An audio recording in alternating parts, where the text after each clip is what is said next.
Hello and welcome to another edition of the Paranormal Concept Show, exclusive to the PA UK radio network. I'm your host Paul Rook, and as always I am joined by the stupendous Kerry Greenaway and Richard Clements. Hello both of you. Hello. Hello. Hello, how are you? Good, thanks. Yeah, Good. really well. Really well. You both had a good week? Busy. Do you know I work in retail at Christmas?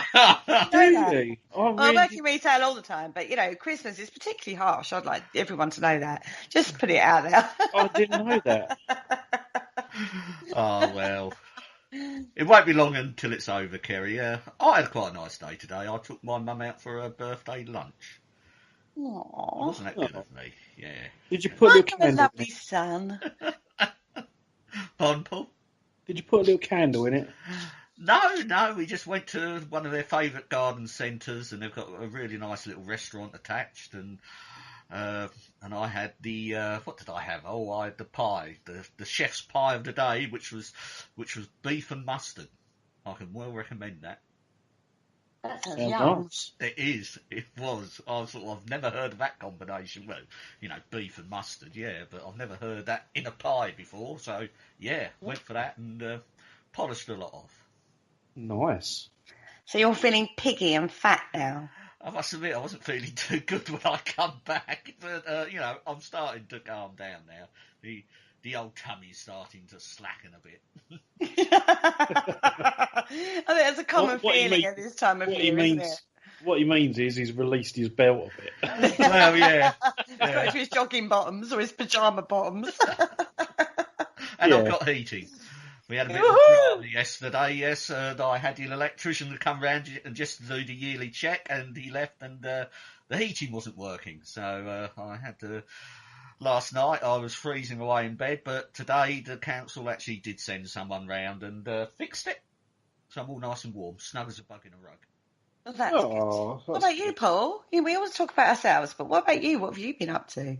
I've been hard at work with St John Ambulance, actually. Helping with the NHS, just nosing spreadsheets and basically making sure that everyone had all the things they need to volunteer and get their training sorted. Oh, well done. I'm sure Yeah. that's going to be appreciated once it all gets up and running. I know we're in the very early stages of it, well, particularly here in the UK. I can't really speak for anywhere else in the world, but yeah, hopefully... Yeah, well, I'm hoping for an MBE out of it at least. You, an MBE, I thought you would have insisted on a knighthood, at the very least. Well, I did say at the very least it is an MBE, but I'm quite open to the idea of like an OBE or a knighthood. That would be fine with me. Oh, okay. I see. Yeah. So just out of curiosity, will you have the vaccine, you two? I will. I will as well, yes. And just for the record, I will as well. Anyway, let's go on to the show because we had a fantastic response after last week's show. Everyone sort of loved that idea of delving into the Victorian period, didn't they? Well, you can't really beat it, can you? I mean, everyone has a sort of like an image of the Victorian sort of era. I mean, I think it is a bit skewed, but it is a good image you have of it, isn't it? I mean, I know there's a bit of dark stuff that sort of like goes on, I mean, but, you know, you do have sort of a relatively sort of good sort of mindset about it, I feel. Mm. Gives you a warm, cosy feeling almost, doesn't it? It does. Yeah. I really like all the ghost stories and things like that, all from the Victorian period. It's got a lot to answer for, I feel. It does. Yeah, it does. Absolutely. It was the best time for ghost stories. It was a fantastic time for that kind of folklore and ghost stories that came off the back of Victorian period. And as we stated last week, it really has a huge influence even in today's perception and understanding and belief system in regard to spiritualism and how we regard strangeness and phenomena. And I think people underestimate that influence. Oh, Yeah. I mean, the Victorian influence, I mean, it still touches us in so many sort of other aspects of our lives as well, but particularly the way we sort of like look at things and stuff like that. It sort of had its roots in the Victorian era. And it just shows what a sort of like a momentous sort of era it was. It certainly was. Now, it had such this whole idea of ghosts and phenomena and scariness and macabre and all those kind of melting pot of thrill seeking. Yeah. Really sort of took them by storm. I mean, in a way that never had really before. And a lot of this is down to publications. And when we talk about, this period in time, it was a lot more accessible. Well, yeah, it was sort of like, again, it was a start of mass production, literacy rates were increasing and, and there was a demand for, like before that, I suppose, like, literacy was only sort of like the preserve of sort of like the upper classes and like you read some sort of, like the Times and stuff like that back then, and it's very dour, and you're like, and I think you need a degree to read it, but some enterprising people came up with a very sort of novel way to sort of keep everyone entertained and sort of, meld fact with fiction, or in most cases, fiction. Yeah, there is not a new. This is not a new thing. Sensationalized press is not new. Fake news is not new. None of this is new. No. People call that out a lot nowadays, but this has been going on for years. The media and the sensationalism is something that's been around since the day of the first printing press put forward a publication. Well, yeah, certainly I sort of spent a lot of time sort of like delving into the 17th century, and that saw a huge increase in like pamphlets and stuff being produced, and they were mainly, sort of propaganda, and there was always a motive behind them, and they were sort of like, and they called them sort of broad ballads or broadsheets, and I mean, you can't take them as historical fact. No, you can't. No more than you would take the Sun as historical fact, everybody. I'm just putting it out there. And there are many other publications as well that I would suggest that too. And anyway, so going back in time, we're going back to the 1830s, aren't we? Yes. And we're going to talk to you tonight about the Penny Bloods, or otherwise known as the Penny Dreadfuls. I love this. Paul? Yep. Yep. Oh, what, you want me to carry on, do you? Okay. Yeah, carry on. Yeah, put some input in there. Okay, so basically they originally came because they were little booklets, and in the 1860s they were obviously changed their name to Penny Dreadfuls, and they told stories and adventures of pirates and highwaymen. So it's basically set in the same period. Obviously it was brought out, so that's sort of the truth element to it, but they were stories about fictional pirates and highwaymen, later concentrating on crime and detection, and they were like issued each week, so you'd have like issue 1, and there was like whole episodes of them, and they were just small booklets, about 16 pages, and black and white illustrations.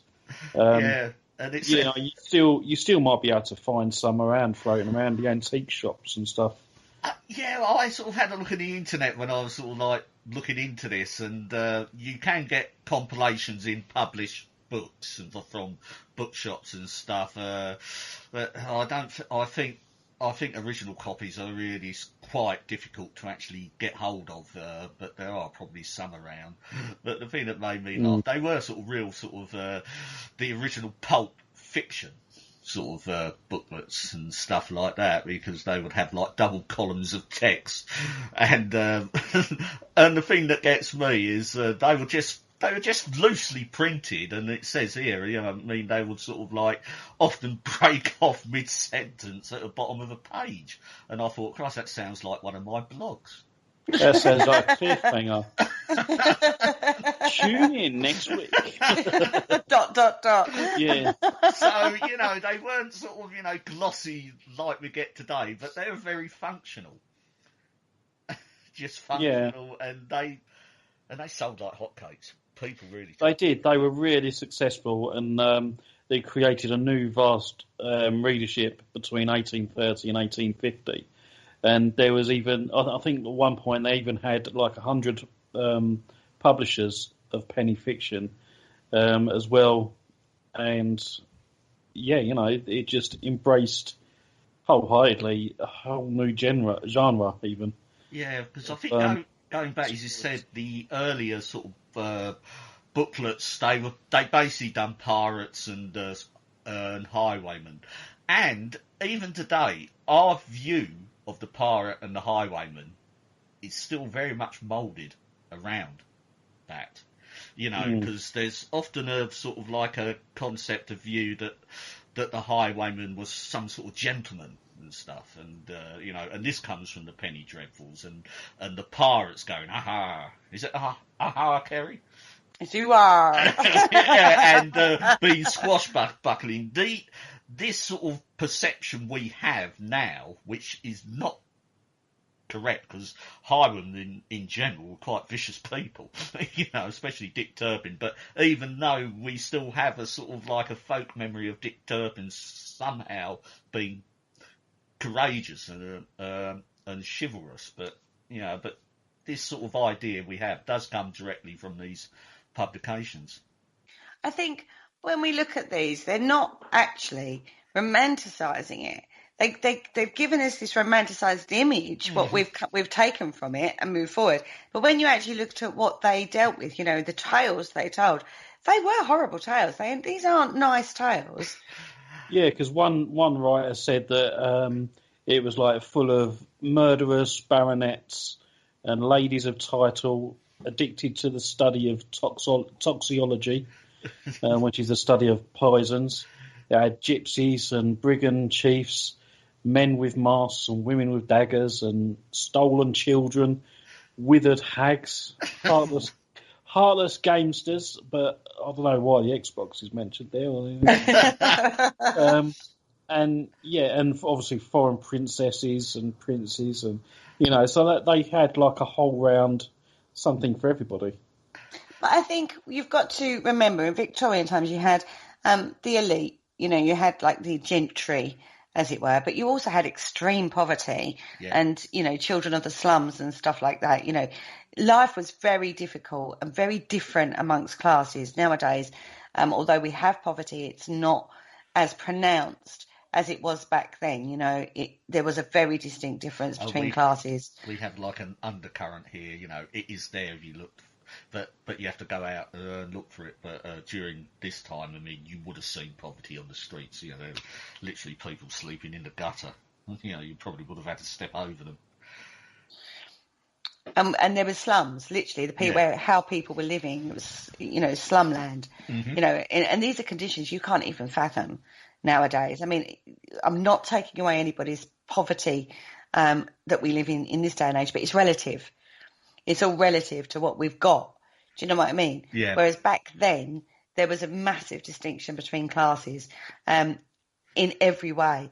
And this sort of like, what they're looking at is almost, it's adventure, isn't it? It's a way of, let's talk about Dick Turpin, because that was one of the tales. It was a great story. And they made a lot about this character.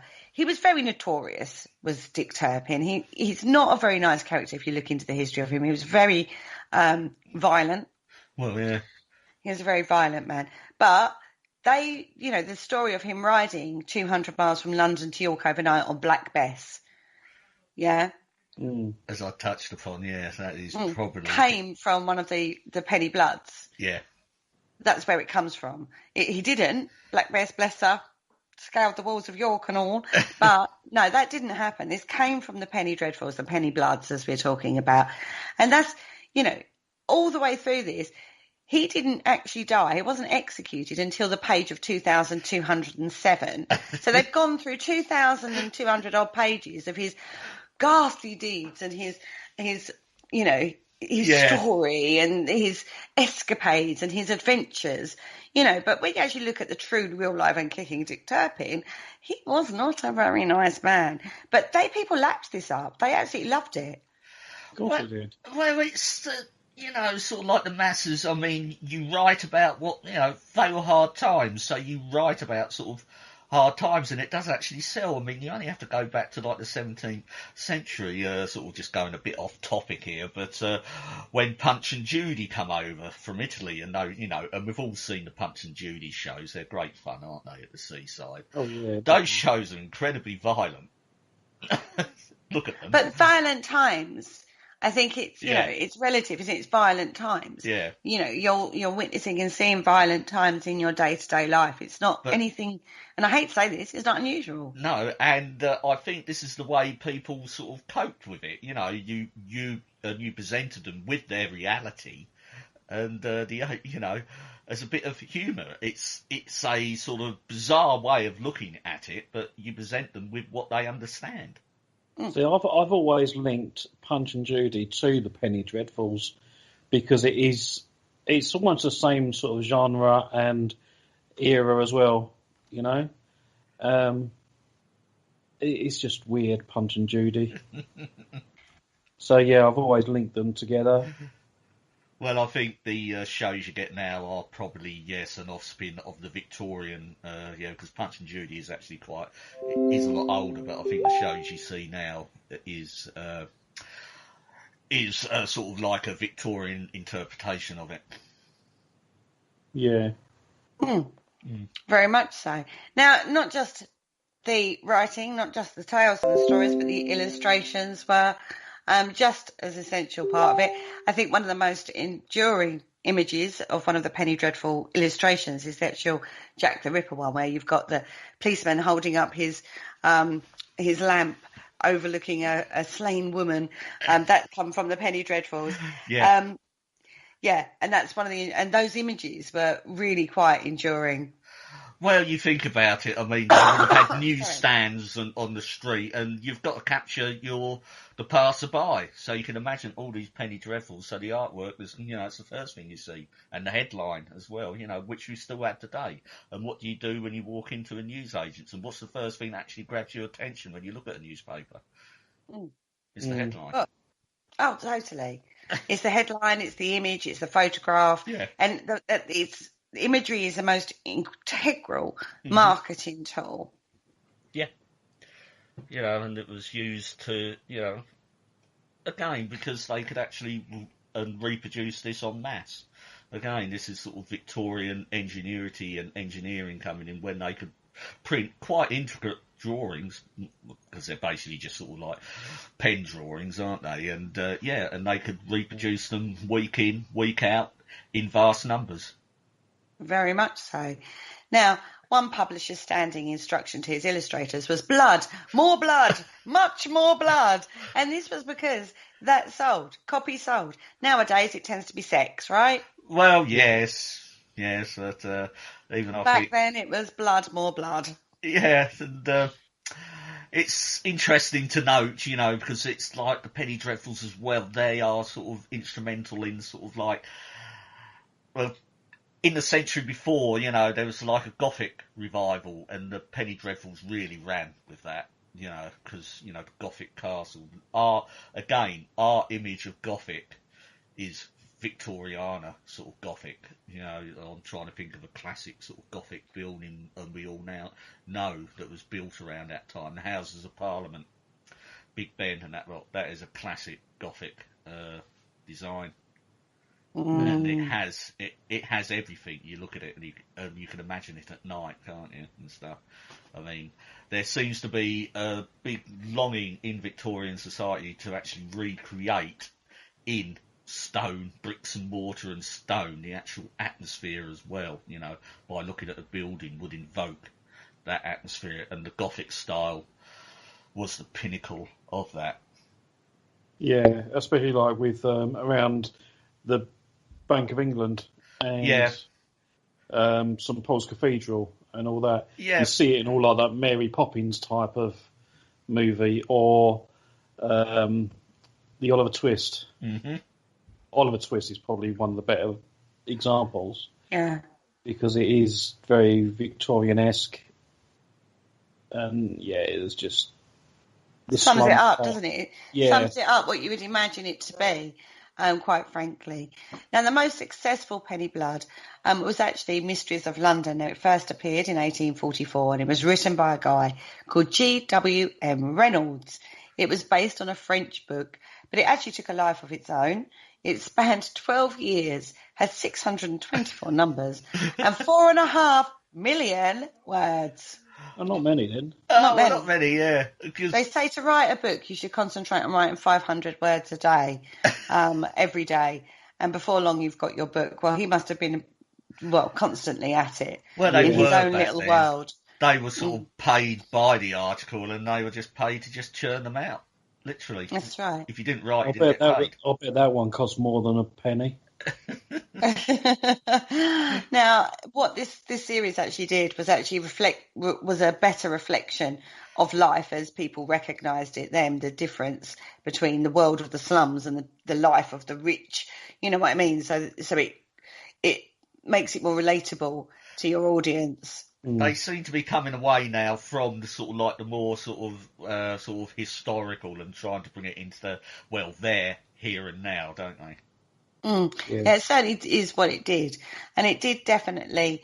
You saw an evolution. We talk about evolutions in things, but this is definitely an evolution, and it came away from like highwaymen and the evil upper classes. They kind of fell out of fashion, and then they ended up going with true crimes and murders. And if there was nothing really good going on at the time, they invented them. Well, yeah, go for it.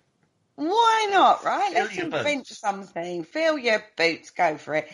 Now, the most successful of them all, now this is one we all know and love, is Sweeney Todd, the Demon Barber. Ooh, Yeah, I enjoyed the film, the musical one. With Johnny Depp and Helena Bonham Carter. That's it. Yeah, that was a really good film. I loved it.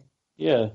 But it's right up my kind of alley, isn't it? That's it. So yeah, Sweeney Todd was basically the barber who lived above the pie shop, and he'd slit their throats while shaving them, and they'd pull the lever on the chair and they'd slide down a little slidey thing into the pie maker's shop, and she'd put them in the eyes. Interesting. No, it wasn't actually called Sweeney Todd, was it? It's got quite a bizarre title called The String of Pearls. Which, you can't really sort of make any connection there, but, I suppose people liked it. Yeah. I believe the string of pearls related to a necklace he gave his daughter, which is why he first came to. Oh, right. I believe so. I don't quote me on that, everybody, because I believe that's what it was, but we could argue that point forever. Now, the first publication became in 1846. And this is the other thing, right? Music halls were very big in the Victorian period, incredibly huge thing. It was part of the entertainment of a weekend. You'd get your pay packet and you'd head to the music halls.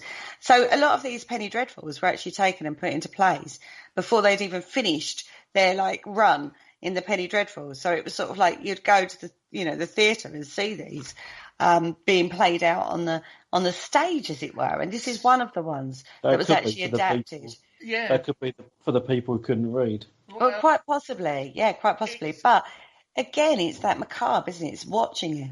That's interesting. They were publishing. They were getting into play form. Whilst the print run was still going. Didn't the guy who wrote Winter is Coming? What's it called? What? Game of Thrones. That's what I was just thinking. Yeah, and he ran out of books, but they were still they were wanting him to write more so they could carry on the series on telly.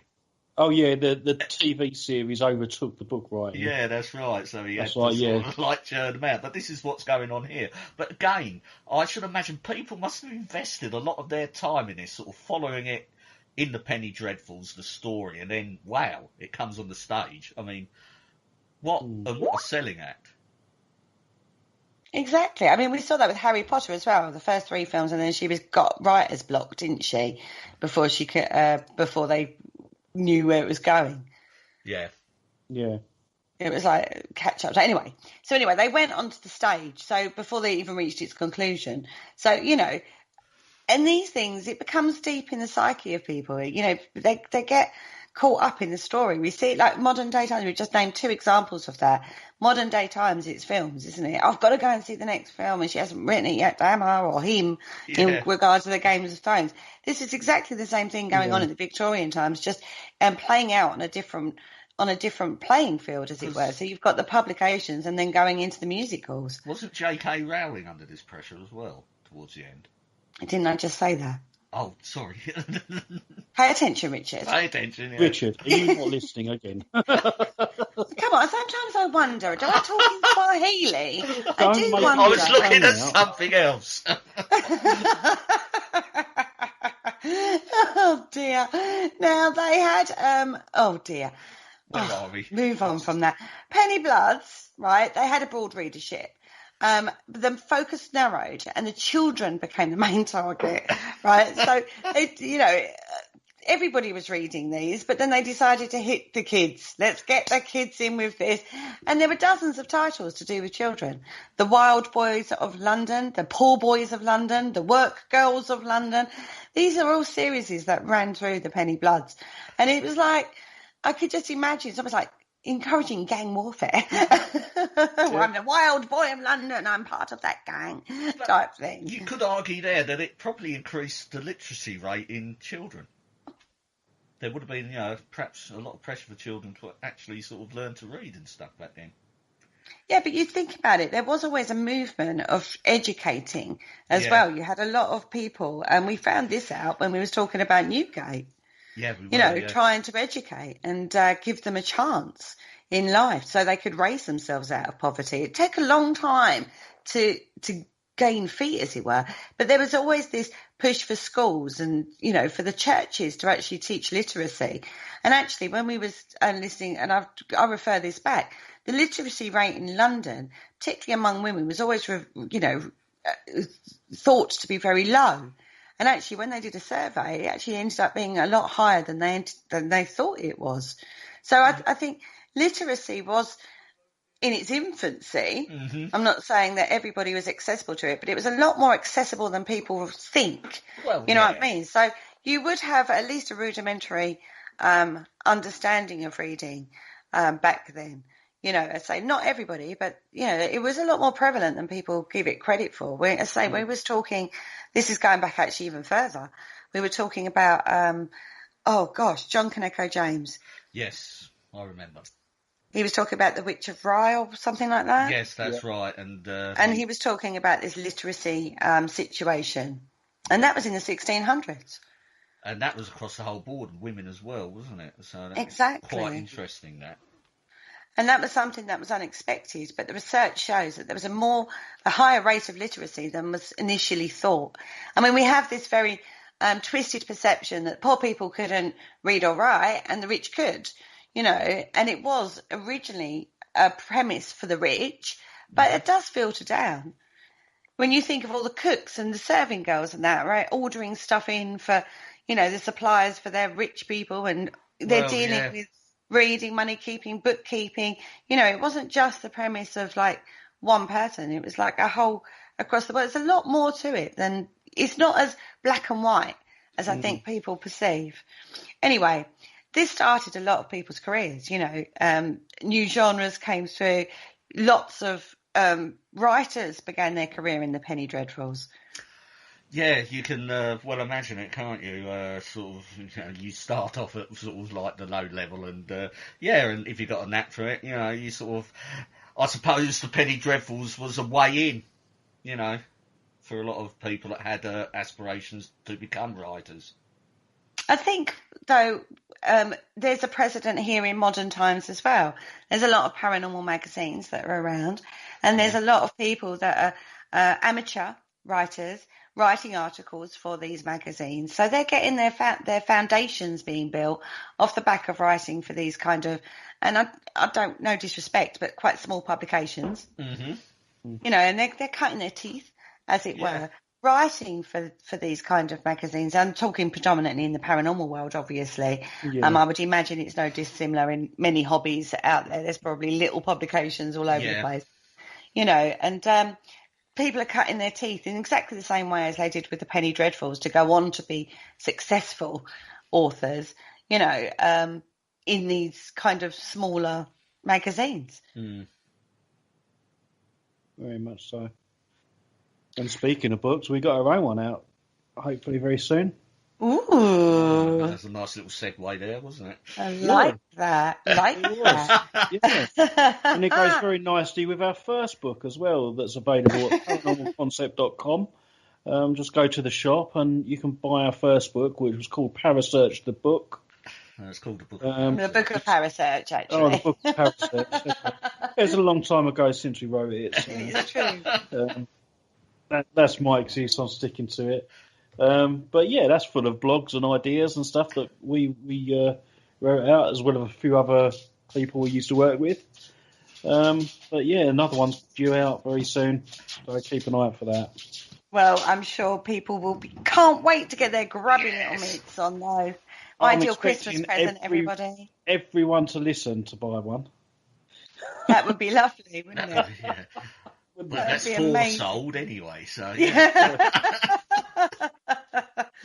Now, several authors who later published more respectable popular fiction actually began their career. Now, these included journalist G.A. Sulla, who was actually a protege of Dickens. Mary, I don't know any of these authors. I must point this out. When I was reading this, I was thinking, I've never heard of these people. And should I know these people? I know.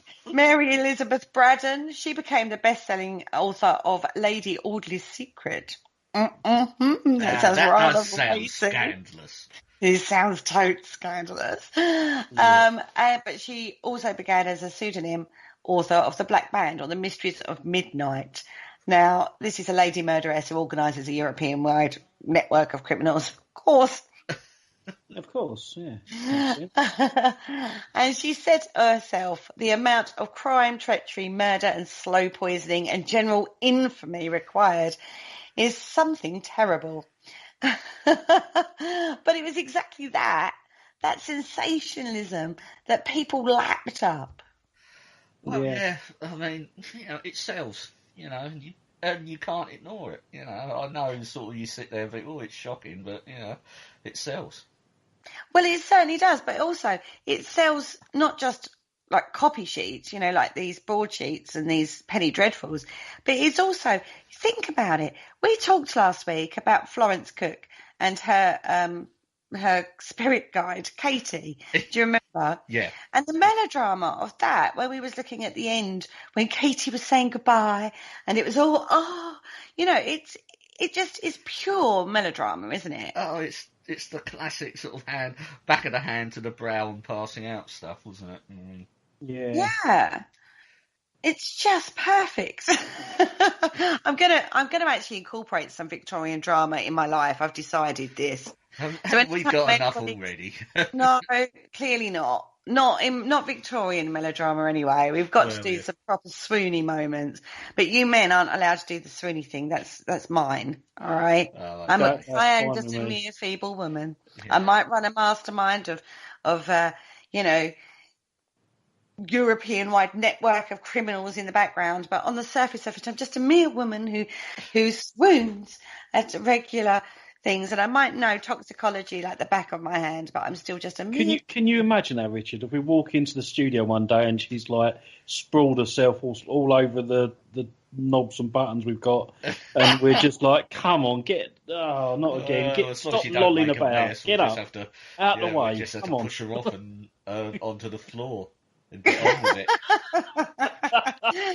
Yeah. You're not quite understanding this, are you? You're not Yeah. actually quite understanding this. You're supposed to be chivalrous males, honourable. Going, oh my goodness, she's passed. No, if you want to do all that spooning stuff, you do it in the corner out of the way. We get some work.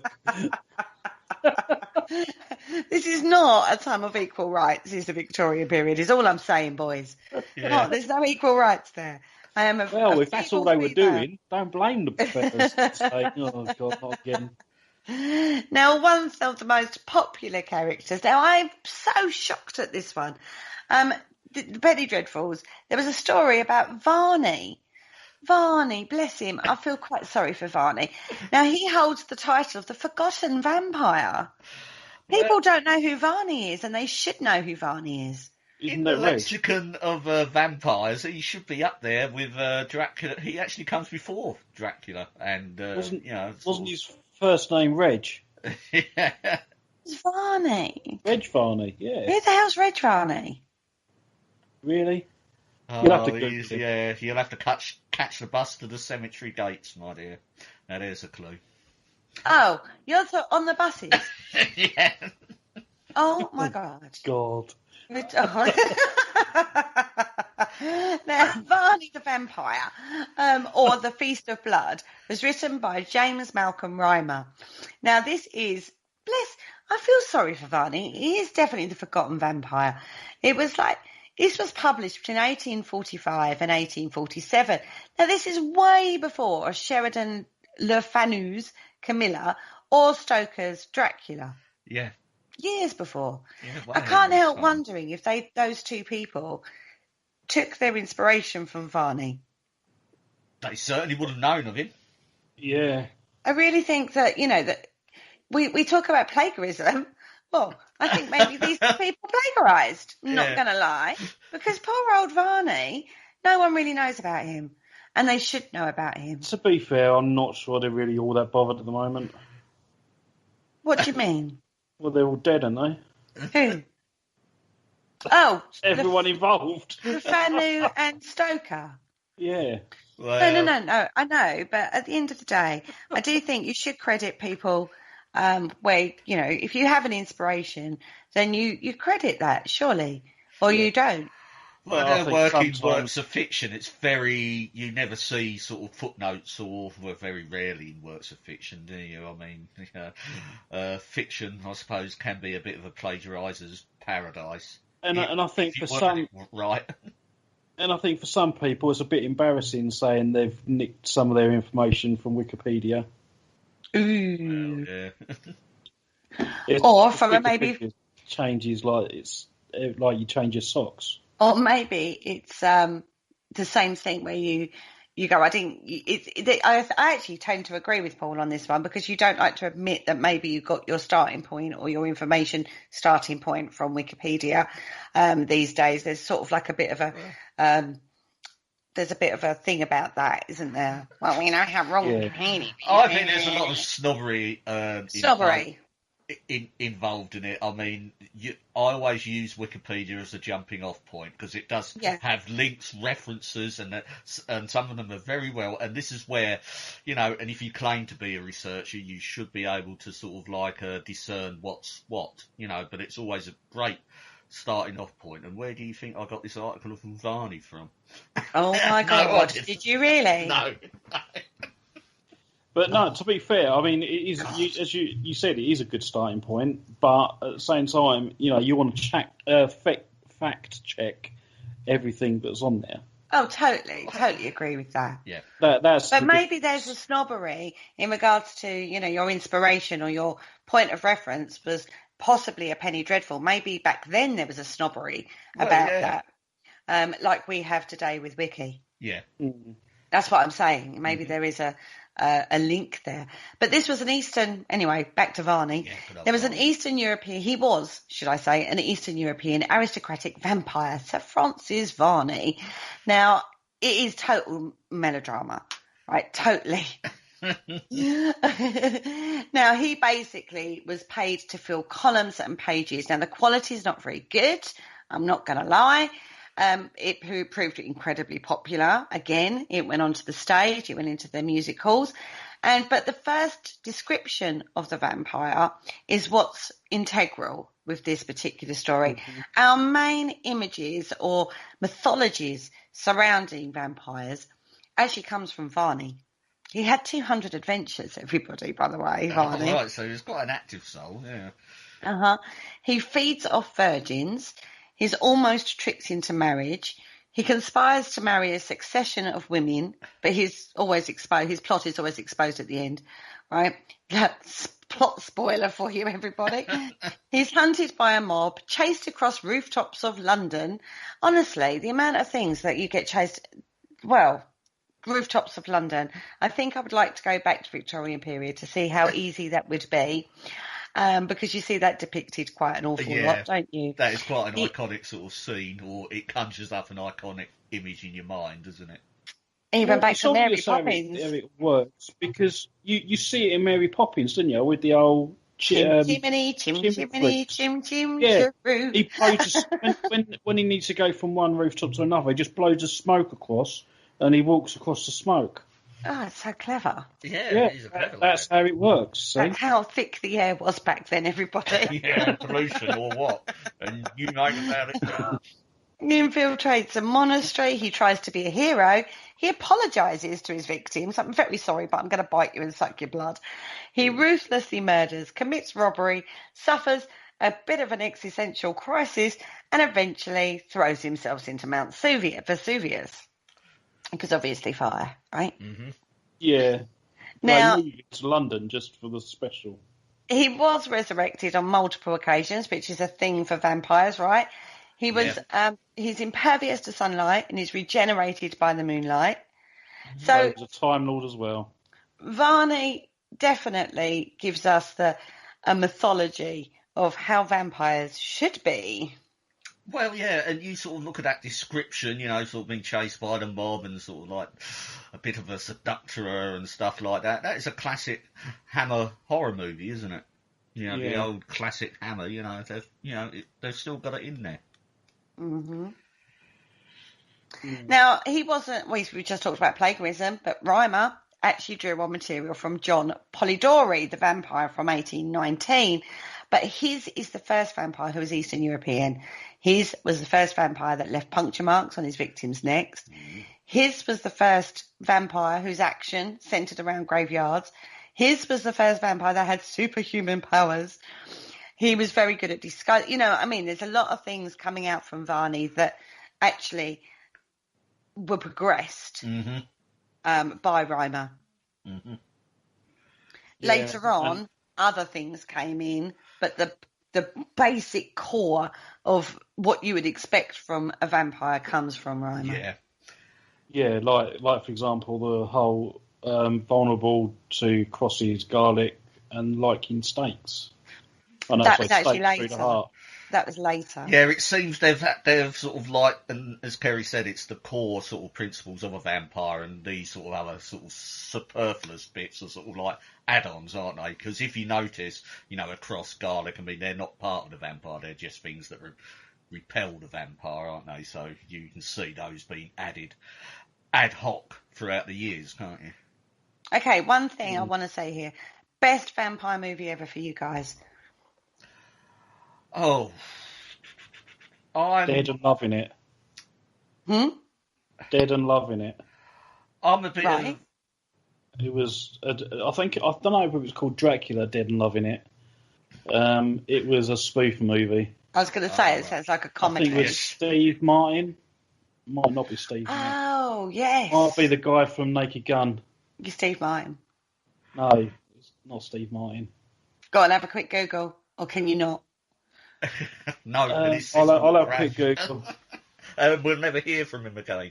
No, he might crash out. Myself, I'm a fan of sort of like the Hammer sort of series and stuff like that, but I'm not going to go for the Christopher Lee type vampires. There was a film which I did revisit. I saw it once when I was a child, but I managed to track down a copy and I did revisit, and it was just as good as I remember it. It was Captain Kronos the Vampire Hunter. It was Leslie Nielsen. Nielsen. Yes. In Dracula, Dead and Loving It, and it was a Mel Brooks movie. I love Mel Brooks movies. They're funny. Not so keen myself. Well, my first introduction was Salem, the Stephen King with David Soul. Salem, yeah. Cool. That's got to be up there for a lot of people. That's got to be up there for a lot of people. Yeah. I also like the Gary Oldman version.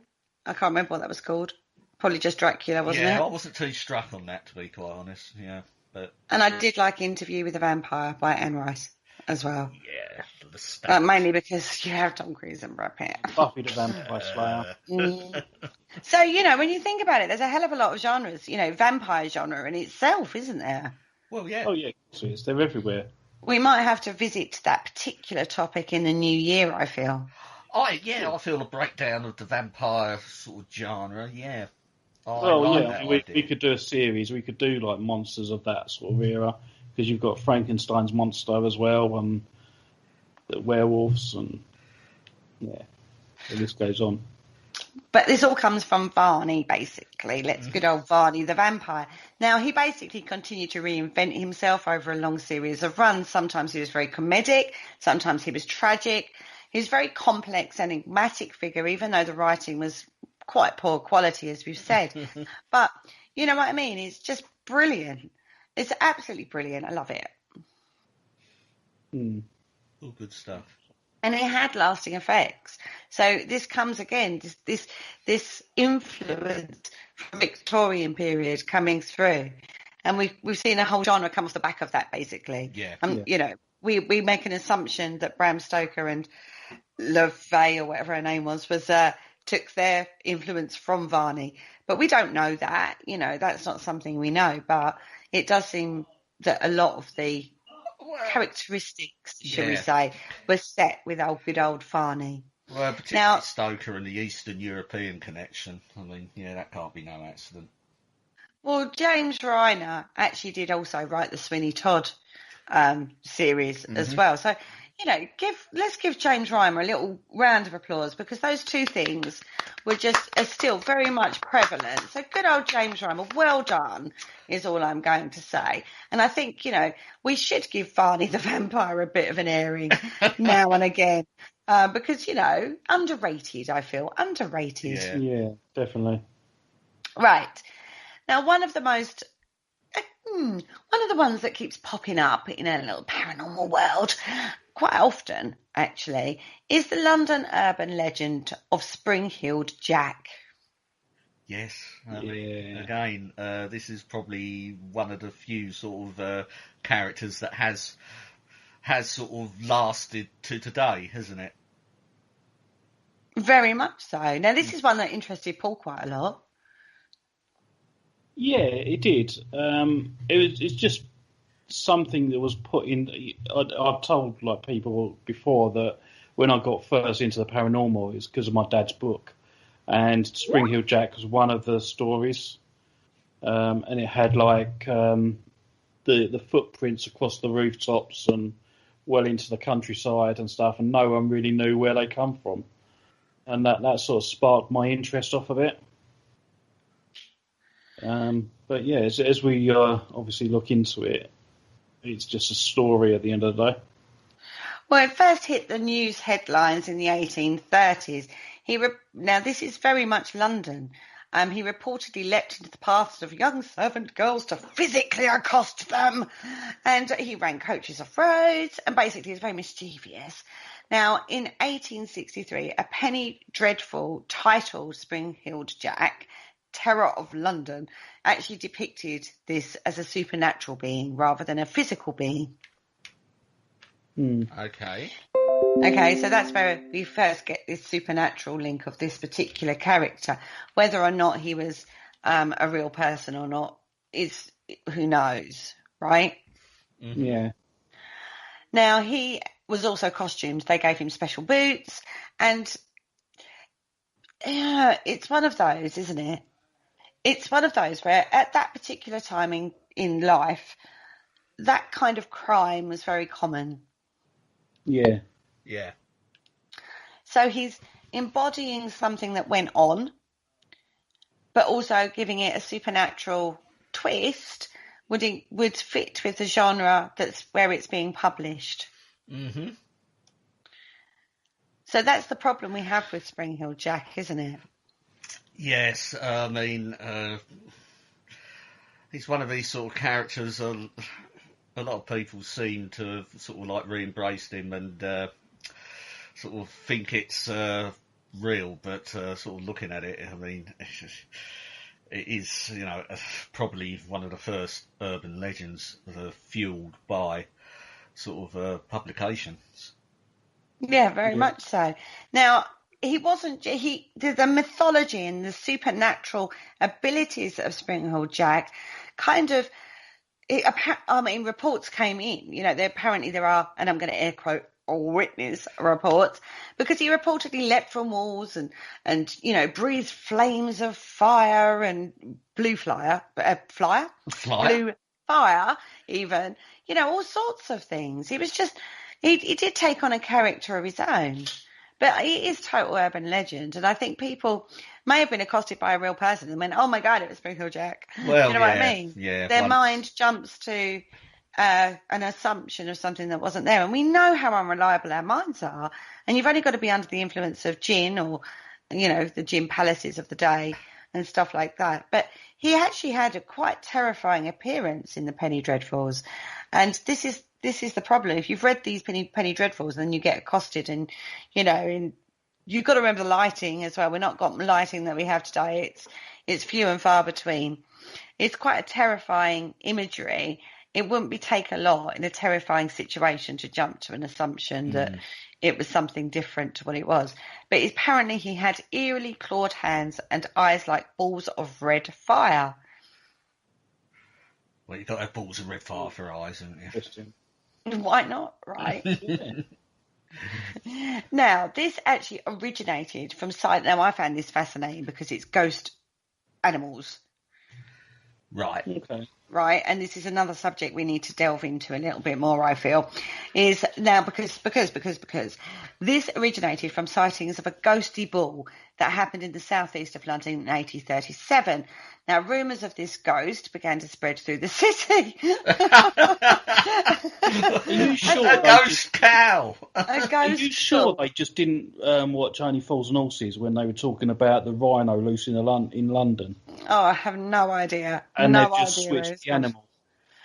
Well, it did change. As the rumours spread and as the story spread, the form of it wasn't a bull, it changed. And it was a million different, I say a million, a lot of different animals and mythical creatures. So then the press get hold of this, capitalise on this. This is a new idea for them. We've now got a novel concept, as it were, and then basically changed him into this Spring Hill Jack. Do you think, though, that because at the time spiritualism was on the rise anyway, and a lot of people had a lot of interest and belief in the paranormal, that when the press heard that there was a ghost of a bull that shape changed running around the streets of London, they go and witness they go and talk to some of the eyewitnesses, and they're just passing on their belief, scaring the pants off of the poor media writer, and then it's just hyping it up. I don't know. You look at Victorian spiritualism, and this doesn't fall into it. I mean, this is a totally different sort of kettle of fish. I mean, yeah, but it's still a belief in spirits and ghosts and stuff like that, because it is on the rise in Victoria. So when someone says, "Oh yes, I see a ghost," it's not disbelieved at all, or they don't ask questions about it because they've already got a belief in it. Yeah. Yeah. We know. Then they've just said, "Yeah, okay, it's a ghost. System, this is what it is." Yeah, we know how belief system can affect people's behaviour. We see it all the time on paranormal investigations. Do you know what I mean? So it's an extension of that rather than necessarily linked to Victoria. It's human nature, I'm going to argue on this point. Well, yeah. It's nothing to do with the period of time you're living in. It's just how human nature and how human psychology works. You get a tale, you know what I mean? I don't want to call it mass hysteria because that's not quite how it is, but it's a belief in a urban legend, or it's belief in a circumstance, and then you put your belief system onto that, and it changes the perception of what actually happened. Yeah. Do you see what I mean? Yeah. Because with everything that we do, if you leave it a year, if you do a research project, how many times have we done this, right, guys? Just as researchers, we do a research, and then maybe a year later, we've done it, we put it to one side, a year later we go away, we do a million other things, but we come back to that. Yeah. And then we look at it again and we go, okay, my perception of that now is different or slightly changed. I can add to it, or I can... But they wouldn't have done that back in the Victorian period. Exactly. No, they wouldn't have done that. They've seen Ghost Story and gone, yeah, that's a ghost. Exactly. people have seen it's a ghost. They've said it's a ghost. It's a ghost. Exactly. So urban legends, as we found out, in various researches, are so prevalent in every area. Every town has got its own urban legend of some form. You know, every single one has. So when you're talking about a big city, this thing that happens in one small area has spread out. It changes, it evolves, and it captures the imagination, I suppose you'd call it. Yeah. And by the time you witness something of that, then you overlay. We've talked about overlay before now as well, haven't we? You know, and I think that's what's gone on here. But then, of course, then you get the publications involved. They go, "Whoa, this is a good one. Let's write about this," and it changes again. So it becomes an individual thing. It becomes a more coherent thing of Spring Hill Jack. It's now not a bull or a horse or a sheep or however it transformed into this urban legend. They go, okay, this is good. We can't talk about a bull because it's a bit ludicrous, so we'll make it a weird creature kind of thing. Reminds me of the Mothman, actually, how they describe it. It does, doesn't it? It certainly has those sort of overtones. Which is a modern day. Which is modern, yes. Which is a modern day thing. Definitely. So it then becomes deep in cultural psyche, doesn't it? Yeah. But this came from urban legend into publication and into this popular penny dreadful literature. Right. And then it got used to basically become a bogeyman to scare children into behaviour, which is absolutely fascinating to me. You know. Anyway, on that note, we've actually come to the end of the first half. When we come back after the quick break, we are actually going to get more in depth into a little bit more about Spring Hill Jack. We'll be right back after this.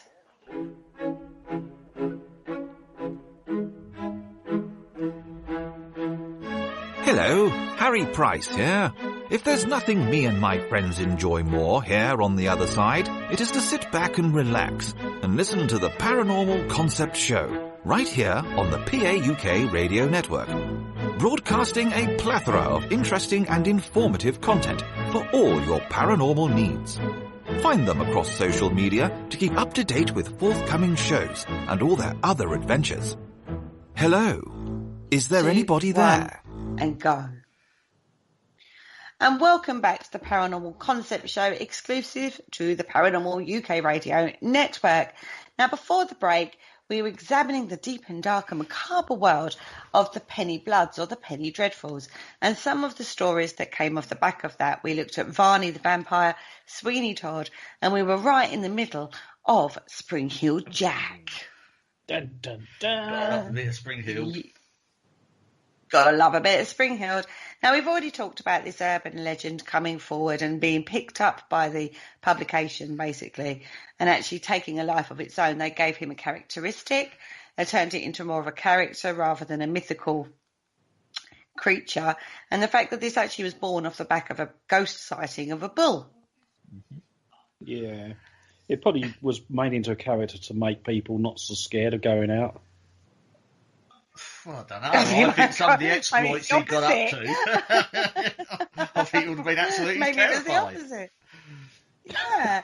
Now, yeah, but you make him into a fun, lovable character, and they're like, "Ah." I don't think he's fun and lovable, darling. Because the first account of his misdemeanours came to light in 1837. This was a young servant girl named Mary Stevens. She reported that a figure leapt out at her while she was walking through Clapham Common. She was on her way to work. According to her account, he immobilised her with his arms before trying to kiss her, rip off her clothes with claws she later described as cold and clammy as those of a corpse. Yeah, that's probably wishful thinking. Who knows, right? Yeah. I love the way you tried to kiss her. Yeah. Oh. I mean, you've got to try and steal a kiss. He was friendly. Nice and friendly. Now, he didn't wait long. He had another victim in mind. A day later, there was another report of an eerie figure having jumped out in front of a travelling coach, caused the coachman to lose control and crash. Not very difficult in those days, I'd like to say. Now, witnesses of the scene allege that the person responsible fled the scene by jumping over an 8.86 foot, that's 2.7 metres, wall. All the See, now while, the MO don't match the first victim unless he tried getting off with the horses. yeah, you don't know. I'm all right. Did he kiss Just the horse and before he left? Oh, he kissed the horse. Two different things then. Well, yeah. Well, while this figure was running away, he emitted a high-pitched and hysterical cackle, as you do, right? Yeah. I've got It was you. a I'm witch. off. Yeah. Now, these got picked up by the press, got put to the same person of this spring-heeled Jack, and then he became very prominent in both papers. They ran with it, basically. Everybody ran with this idea. And you're right, the MO is totally different.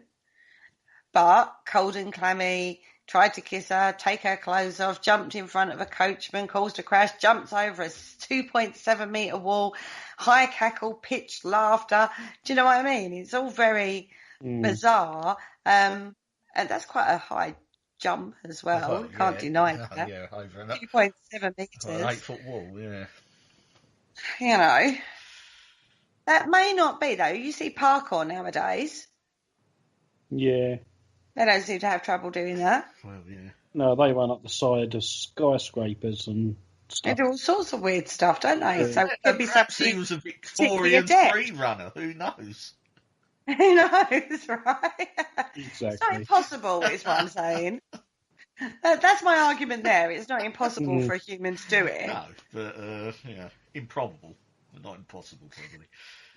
And one of the most renowned incidences with Spring-Heeled Jack was the case of Jane Alsop and Lucy Scales. Now, these are teenage girls, right? They both claim to have been attacked by the leaping assailant. Love it. In 1830, this is what I mean. You've got to love Victorian. In 1838. Now, Alsop alleged that a man came to her door, right? Again, different MO completely, right? Knocked on her door, informed her that they'd found Spring-Heeled Jack in a nearby alley outside her home. She accompanied him to the scene as she noticed he was wearing an unconventional uniform of a black cape. This was a telltale sign, apparently. All of a sudden, she's getting red flags, and it was all too late. She said that the man then proceeded to vomit blue and white flames from his mouth and eyes before attempting to attack and undress her. Raw! And again, I have to say, right, so why would they knock at her door to inform her that Spring-Heeled Jack was in the nearby alley? Why would she have to accompany him if he was a policeman? Do you know what I mean? There's a lot of red flags there before you even get to the point where he's starting to vomit blue and white flame. Yeah, it's There's a very big naivety in that account, isn't there? Yeah, I mean, do we know this person actually existed? We don't. we don't. We've only got sort of, So it's rubbish. what's the Rubbish, Rook calls on this one. Yeah, rubbish. Okay, so let's have a look at Lucy. Lucy Scales, 9 days later this was, apparently Rubbish. she... Here you go. Oh, all right, already? Let's just have a look at the account, shall we, first, before you cry rubbish? Upon returning home from visiting her brother in a well-respected borough of Limehouse, Scales said that a man dressed in similar attire to Alsop's policeman appeared before her, where he too blew coloured flames from his face. She reported great distress at this encounter, to such an extent she claimed to have lost her sight and descended into violent fits. yeah, there you go. There's your swooning and everything, because that's because you've got to do all that as well. Well, I think she certainly made the most of that encounter, Yeah. So didn't she? she's obviously a friend of the first one, the victim on the first one. You've got no way of checking this, is all I'm going to say. Yeah, so I'm right then. There you go. You can't prove it either way. All Yeah, I can say yeah. with that is it was well known they made up things. Well- If there was, like they've said, if it was a quiet week or a quiet day or whatever, they would make it Yeah, up. they're just making up, and this is, there probably was a peeping Tom or something, or sort of a man going about accosting women, or even like they must have had their sort of like equivalents of flashers and stuff like that back then, and it's they just, and those are quite sort of, I know it's quite disturbing if it happens to someone, but they're quite run of the mill stories, so you've got to spice them up a bit. Well, you certainly do, but this actually become a thing.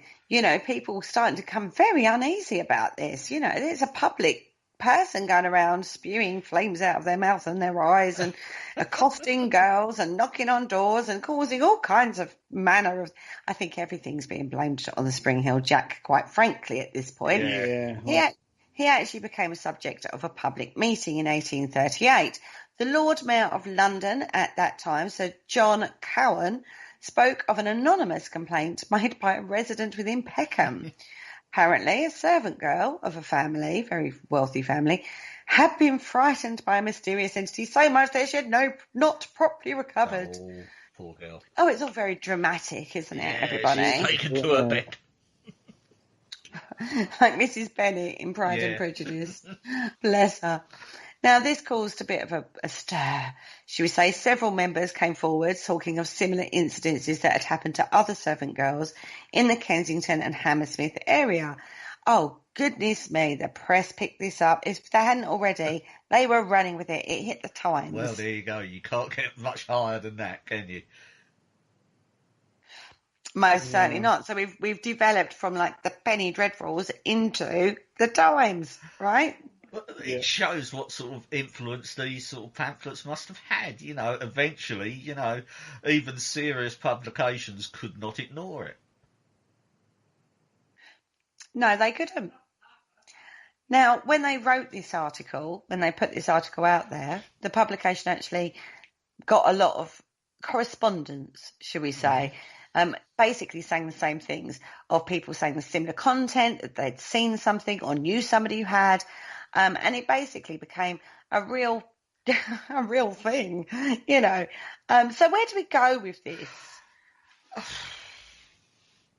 I'm just seeing a personification of right. Put it this way, right? You could have a peeping Tom in the area. You could have a sexual assailant out there on the streets. You could have a robber. You could have somebody dressed up as a policeman acting out in certain ways. You know, there's lots of different scenarios here. The MO of Spring Hill Jack, normally criminals run to a certain MO. Even animals have a set behavioural pattern. True. Even down to like a pride of lions, how they hunt. Yeah. They have a specific... Oh, hello. My Google has decided to answer a question that I haven't asked it. They're listening. They're listening. But they have what I'm talking about is set behavioural patterns. So when they look at criminology, when we look at criminologists, that word, and when we looked at, you know, they look at serial killers, they look at signals, don't they? Like reoccurring things that why somebody does something. They have a set behaviour. It might escalate, but there will always be like signposts so that it's the same person. Yeah. Right? Spring Hill Jack basically got blamed for just about everything. Yeah, it's like, you know, sort of, you think, oh, what's happened here? Oh, that's, you know, Spring Hill Jack. For something you just, that's a bit odd, or something, you know, something that's relatively common and mundane that happens, you know, you just blame it on Spring Hill Jack, you know, or if you, like, walk across the moors at night and see a light, you know, that's Will-o'-the-Wisp, surely. Exactly. And that's what I think's gone on here. Yeah. In all honesty. Now, some people have thought, who was he? He's got to be a real person rather than this mass hysteria that seems to be going on, you know, with people. They don't call it mass hysteria, actually. They call it a conversion disorder, which is basically what we would reckon. The common day person would still think of it as mass hysteria, wouldn't they? Yeah, sort of, but mass hysteria, but this sort of seems to go on sort of citywide, and there were accounts of Spring Hill Jack, although not mentioned here, but sort of like appearing across the country, you know, in other sort of cities. So, you know, you can't be everywhere at once. You know, this isn't an individual, quite clearly. Well, this is cool. Like, let's talk about the conversion disorder a little bit, because again, we see this quite often in paranormal investigation. Yeah, so this conversion disorder causes the individual to exhibit psychological symptoms in the absence of a physical cause and prompts groups within the same community or group to believe in abnormal crazies. So we see in the paranormal field, did you hear that? Somebody in the group is going to go, yeah. They may not have, but they will say that. Or something touched me. Oh, something touched me too. And it goes around the group. You see it all the time. Yes. And this happens on a larger scale in society as much as in a small group of people. It's something we need to recognise as well. Yeah, and I suppose the conduit for it to spread throughout the society as a whole is through publication. Mainly publication. I mean, these days we have a plethora of information coming through, don't we? We have social media, we have newspapers still, we have radio, everything. You know what I mean? We have discussion shows on television, endless information bombardment. And you do gravitate to what your belief system shows, really, or your mentality shows. Like in the same way as comedy, you gravitate towards the same kind of comedy rather than some fringe comedy you won't gravitate to because it doesn't resonate with you. Other comedians do. It's exactly the same thing. Do you know what I mean? It's this, you're naturally drawn to what resonates with you. So you will listen to that point of view and discount the other person's point of view in regards to information that's being said to you regarding a specific topic. You know, we see this quite a lot, particularly at the moment. In regards to COVID, it's been very divisive over people, even down to an election where you had the two people standing, and we've still got that division going on now, and it spreads, and this is the problem. And this is exactly the same thing with Spring Hill Jack. It was a story that came out, put into the public. You know what I mean? The public sort of ran with it, and then witness statements, again, you know, air quoting, and then all of a sudden there's a lot of disease in the community, which means leaders then have to sit up and go, hang on a minute, I'm getting a lot of like unease. I don't like unease. Unease causes problems in my cultural society area. You know, this is bad for business, basically. And that's, you know, then it hits the Times, it becomes a bigger thing, and it's growing. It's getting legs. So they go, right, okay, let's burst the myth. Let's burst this myth. It must be a person. So let's have a look at seeing who the person could possibly be. Well, one individual, the Marquess of Waterford. He's an Irish. It was definitely that one. Him. He was well known for his bad behaviour towards women. He had a very poor reputation amongst the police. That does it for me. He's hung, drawn and quartered at dawn, is he for you, Richard, Paul? Yeah, absolutely. He did it. He was basically a drunk with bad behaviour. He was always in the news because obviously he's a Marquess. Marquis? How would you say? A Marquis, yeah. Marquess. He was always in the news. He was basically good fuel fodder for their broadsheets. His drunken exploits included vandalism, beating police constables, and he liked women, debauchery. Good, clean Victorian stuff, isn't it? Yeah, they named him the Mad Marquis. And he found great amusement in springing on travellers unaware. So, yeah, that fits the MO for the one that jumped out in front of the horses. Well, it fits the MO of the other two girls as well, if you want to take that as face value. Yeah, it doesn't fit. It doesn't fit the bloke who jumped out in front of them and kissed them and got them to strip off. And it's quite probably the Marquis. He was probably quite flattered to have this sort of pinned upon him, so he probably played up to it. If his other qualities, he loved it. Made him famous, didn't it? He loved it. Famous, yeah. He certainly did. Well, anyway, that's who they sort of really thought it was. That's who they pinned it on, was this Irish nobleman. Oh, I don't know. Bless him. Now, oh, my goodness, mate. I love it. I absolutely love this. Now, everybody is reading about this, and it really grew traction. And We look back now, don't we, at Spring Hill Jack, and we kind of see it for what it is, the folklore and the urban legend and the mythology that now surrounds him. I mean, for goodness sakes, I mean, if you're spewing blue flames and that, who knows, maybe he had a pipe on the go at the same time, was sick, and so much brandy, it ignited. You know, who knows? Yeah. It could be something as simple as that. But basically, it's something we're never going to know.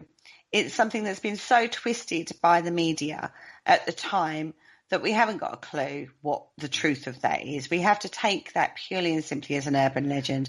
But it's a good Victorian tale, right? Oh, yeah, of course Absolutely. It is. There's so many of them. There are so many of them.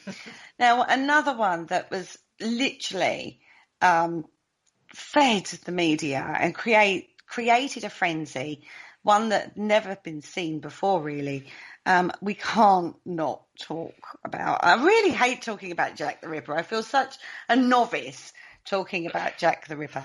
Well, but this, the press was so influential in that. Yeah, with this, we're not going to speculate on who done it or anything like that. It's just sort of like an overview. No, we know who done it. Oh, we talked about him last week, Russian didn't we? Or the week before. Yeah, so you all go. He was a Russian fella, Kaminsky or whatever his name was. Yeah, I'm That's still it. quite sold on Walter Sickert. Not dear. going to deny it. I know. Controversy in the ranks. Even my producer, Tuts, rolls his eyes and screams, "You are so wrong," when I say that. I say it just to annoy him now. Well, he's gonna love this. So he's going to love this segment of the show when he edits He it. loves me for this. So why do you honestly think that? Well, he's edited that bit out now. He did a film. He didn't do a film. He did a painting called Jack the Ripper's Bedroom. And if you look at his work, anyway, it's done by one of my favourite writers. You know. So anyway, get back to the topic. Now this is the problem, isn't it? Again, we've got the press. Oh, the press was so vital in this, and murders and police news. Actually, this is where. Nowadays we have Crime Watch on TV. Yeah. Right? We need help with the crime. We've got no leads now. We've come to the end of that and we need a bit of help. So let's ask the public. Best way to do that is actually putting it in a publication back then. They didn't have new TVs then. They'd put it in the newspaper, wouldn't they? Exactly. The Illustrated Police News was actually created for the sole purpose of reporting on heinous crimes, ruthless criminals, and tragic victims. But this was press sensationalism. Can't even say it. Sensationalism. I still can't say it. Sensationalism. Thank you very much, Richard. This is the true beginnings of that.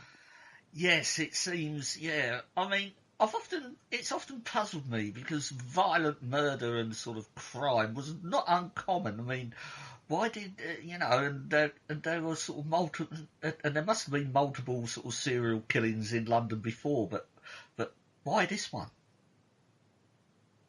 I don't know. Yeah, well, perhaps I'm wrong. That crime would have been right. Maybe it's because it was the first time they actually didn't have a clue. Yeah. But look at how the police force and that was formed, though. It really started around the same sort of time. It really started to become a formulated police force. Yeah. Before that, it wasn't really. So you probably did have serial killers before then. Yeah. But this was the first time. It's like this perfect melting pot. We've got a very early stage police department. We've got poor lighting. We've got society that's quite rough and ready. We've got publications that can give us information, which, again, this is a relatively new thing. It's like the perfect melting pot for the first recognised serial killer. So that's probably why. Yeah, and whoever it was knew London extremely well because he would use the rat runs around London. He didn't just stick to, obviously, in his getaway, he'd stick to the main roads. He knew all the ins and outs of all the little yards and the little lanes and stuff in London. Because when I used to go to London quite a lot, there's a place called the Seven Sisters, and it is literally you go down a little lane in London, and it's got a tiny roundabout in the middle, and there's 7 roads that come off it. And it's rumoured that Jack the Ripper would run there and then pick one of these routes to go off somewhere else. So that was, he knew London very, very well. And they had no idea who this could be. No. I think that's the other thing. I think other crimes may have come and gone. And in the local area, you kind of would know who it was. Well, yeah. Community spirit, there was a lot more knowledge of each other than we have today, actually. Yeah. We keep it very secular nowadays. Yeah, we keep pretty much to ourselves, but back then, yeah. Whereas back then, you'd know your neighbours, you'd know the ins and outs, front doors were always open, you'd live basically on your doorstep. You know what I mean? Kids would be out in the streets playing, which is not really a thing these days. You know what I mean? So your 2 or 3 year old, no one would think twice about sending them out to play all day. You'd know each other's kids. You'd know each other's lives. A lot more than we do now. I mean, I know my neighbours' names, but I don't really know anything else about them. And as for the person across the road, I go, all right, that's it. I don't know their names. Yep. Yeah, true. You know what I mean? Ain't that your other half? Yeah, occasionally I go, all right, baby, all right. He goes, yeah, I'm all right. Okay, then talk to you next week. No, but do you see what I mean? Our communities, our local, I mean, that went on even through into the 70s. You think of the street parties for the Silver Jubilee that there were. You don't get that now. I mean, not right now anyway, because of the poxy COVID. But, even... there was a big jubilee that came up a couple of years ago, and there weren't the street parties that there were back in the 70s. We don't mingle like they used to. No. A slum was not individual people; it was a community. Yeah. So if there was a crime committed, I think people would pretty much have a good idea of who it was. Do you know what I mean? You knew the rogues, you knew the violent people, you knew the people to avoid, the people to help, and that sort of thing. Whereas I think when Jack came along, he was faceless. Yeah. No one had a clue Which who he was. sort of going by what you said, and, it sounds quite plausible, which will sort of point the finger to someone from outside the area. And then but he knew the area. True, yeah. He knew the area. He could have just been someone, someone that just fit in, and it would be someone that you'd know, but you wouldn't necessarily think, oh yeah, it was him. Someone that fit in really well with the community, everyone liked, got on okay with, but behind closed doors, he was this mass murderer. But you would have had, and even as you say, Kerry, it was a big community and stuff, you still would have had a fair few loners, I suppose, within that community. Yeah, but you would still know who they were. Yeah, I suppose you'll say, oh, he's a bit odd, that one, and he's a bit of a loner. Doesn't say a lot. Yeah, I reckon it's him. I mean, I have to say, the area that we're talking about had a lot of transient people. Yeah. You know what I mean? It was on the docks. You had people coming and going from the ships and stuff like that. So it was like that. But I think the press in this particular one, again, they took it and ran with it. And you would see, as I said, I referenced that photograph that illustration at the top of the show, really, which is the policeman with his ball lamp looking over a mutilated woman laying down with her innards hanging out.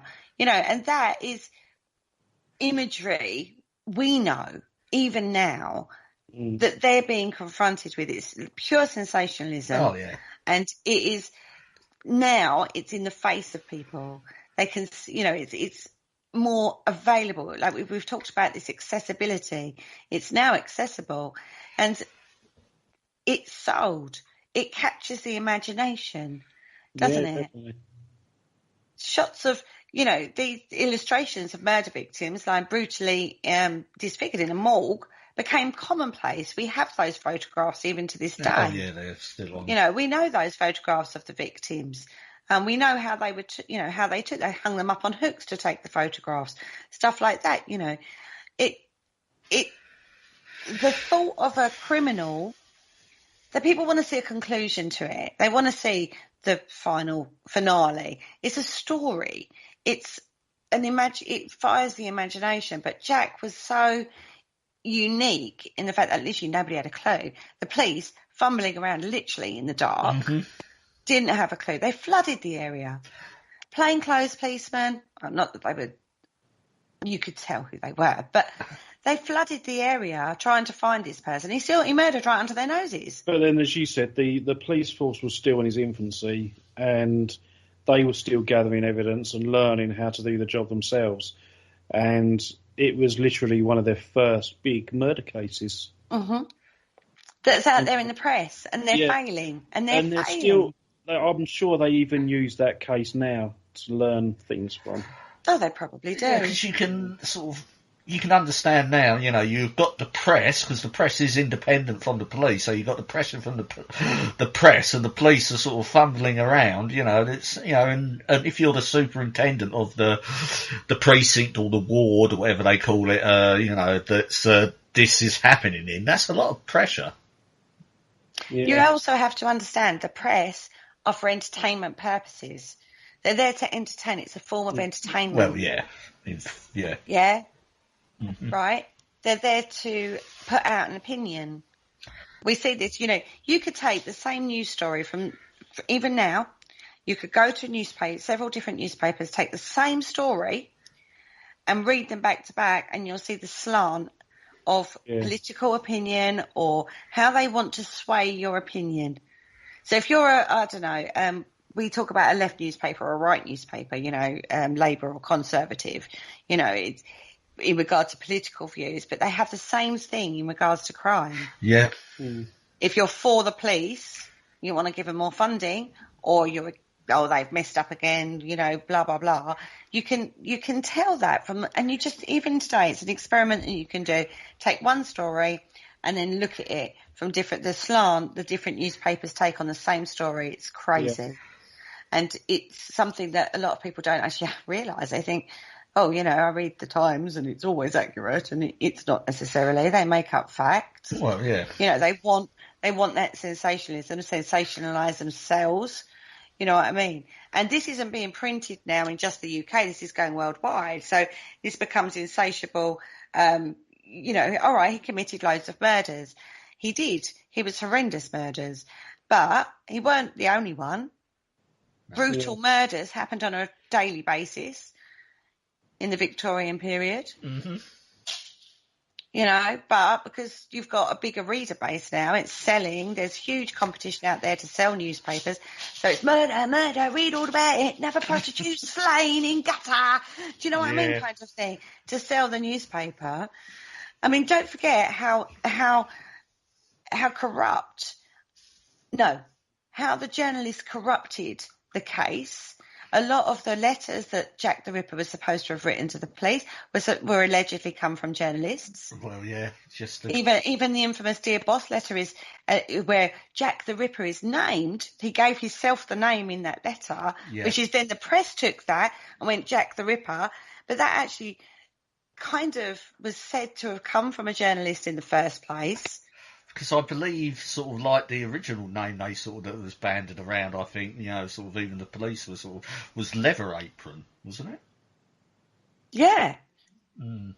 Because the description as well, when you think about the original description of Jack the Ripper, a few eyewitness reports, and again, I'm air quoting eyewitness reports, they put him down as a dark complexion, black beard, black coat, foreign looking.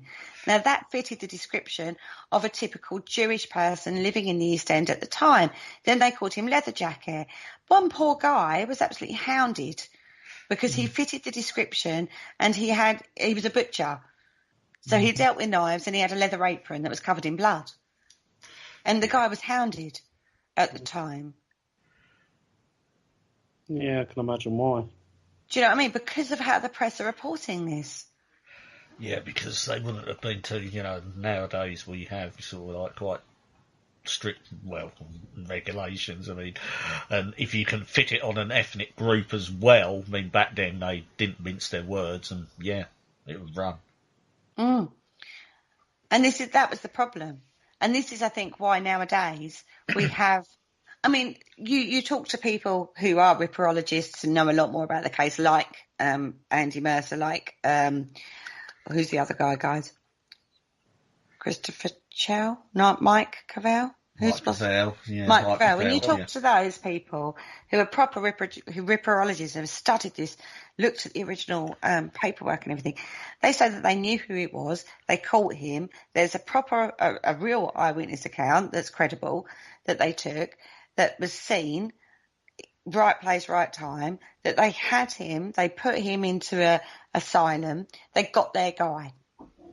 But that hasn't hit the media. That doesn't sell. Whereas you go to, even now, somebody could put a book out on Jack the Ripper. In fact, it has been known. A woman has actually written a book about the women of Jack the Ripper. You know, let's have a look at the people, the poor girls that got murdered.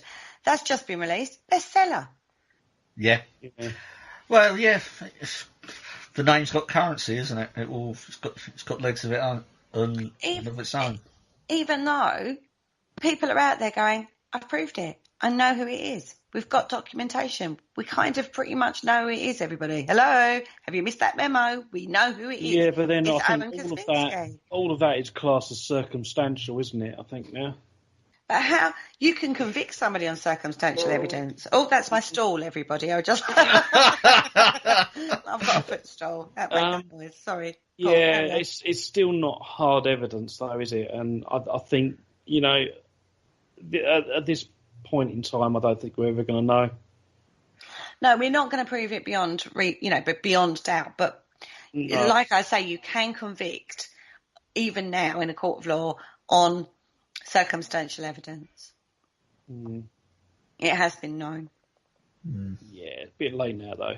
Yeah, a bit late now. But let's have a look at how press report ghost stories, basically. Yeah. Because we still see them nowadays. Again, ghost stories sell. We've seen recently, in recent years, woman marries pirate ghost. Oh, yeah, the field day when we interviewed her. Yeah. Well, to be fair, a couple of presenters on the old station interviewed her. Yeah, and we spoke to her afterwards, though. We spoke to her afterwards, and we also did a follow-up show after listening to her account, she was very frank, she was very honest, she was very calm, actually. It was very graphic. Yeah, and the fishes were... Yeah, it's on YouTube, everybody, if you want to go and have a listen to that one. It is a cracking show. The follow-up show... with you. And the follow-up show... we did on that one as well is absolutely brilliant too. That's a paranormal concept show you can find out there. The woman who married a pirate ghost. We've had Amethyst Realm on Good Morning. This is UK, guys. I don't know if it's hit America, whether or not you guys out there know about these cases. But we've got Amethyst Realm. She got caught having an affair with not a pirate, but just a normal ghost. And her fiance dumped her, and she continued this relationship and then was going to marry him, and then decided not to because she caught him cheating on him. We've got a man who is having relationships with several ghosts and has parties and plays Twister with them and all sorts. We've got more and more accounts of this coming out. Yeah, I suppose once one person comes out and has got the sort of like the bottle to actually sort of say it, and not that, you know, it is a bit fantastical, isn't it? But then the rest, you know, it'd probably be like the haunted doll scenario soon. Everyone will start having liaisons with phantoms. Who knows? It's not a new concept, though. No, that's true. It's not a new concept. It's now modern. We put it into modern terms. Again, we've overlaid our modern perspective on an old, previously old thing. You know, think succubus and incubus, tales of those that came I was going to say that the tales of people having sexual relations with spirit have been going on for centuries with the incubus and succubus. But it's just taking it to a whole new level now. It is taking it to a whole new level. And, you know, however, it's one of those, isn't it? It's when a paranormal, I'll relate it back to something less sensationalised, should I say. Because, again, all these cases have been in the press. So we've got sensationalized, bite-sized headlines, and you know, when you look at poor old, you know, Amanda, when she's talking about her situation, it's 2 minutes on a chat show that she gets to talk about it. We actually had an extended period of time talking to her, and actually she becomes a lot more coherent when you hear the whole story of that. So that you do have to bear that in mind when you look at this. So where was I going with that? We're on a paranormal investigation. You're working, you're talking, you're going, okay, can you touch me? You're inviting spirit to come that close to touch you. If spirits are real, obviously. So go with the belief system that they are. Come and touch me. The next step to that would be touch me more. Oh, yes, please, I like. You know, you're inviting the spirit to come that close that they can touch you. Or go with spirit mediums where they're going into trance, where they're coming that close that they're overtaking and talking in voices and stuff like that. And we go into possession then, don't we? Yeah, but that's something different to what these women are reporting. They're actually reporting having relationships with spirit. They're not inviting a spirit into their body, because that's a different. That's more of possession than a relationship, isn't it? They seem to be putting a very sort of human, you know, because the way they talk about it, it's a very human sort of like relationship. There's nothing out of the ordinary.